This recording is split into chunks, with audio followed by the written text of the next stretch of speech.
bırak katledilmesi, burnu kanasa Türkiye'deki yaşayan Türklere gece uykuları haram olsun.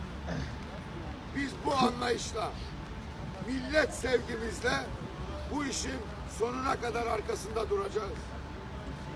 Milliyetçi Hareket Partisi'nin Sayın Genel Başkanı Devlet Bahçeli Beyefendi'nin şurada pankarta da konu olan mazlumların ahları gün gelecek, zalimleri elbet tahtlarından indirecektir diyor.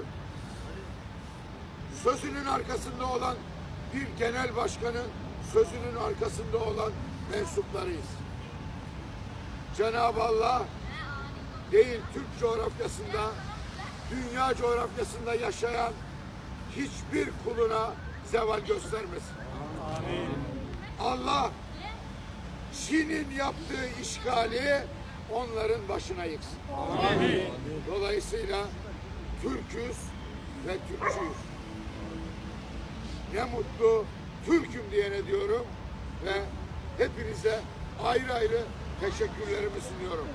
Cenab-ı Allah cümlemizin ve Türk milletinin yardımcısı olsun. Amin. Tekbir! Allahu Ekber! Tekbir! Allahu Ekber! Arkanızda Türkiye var.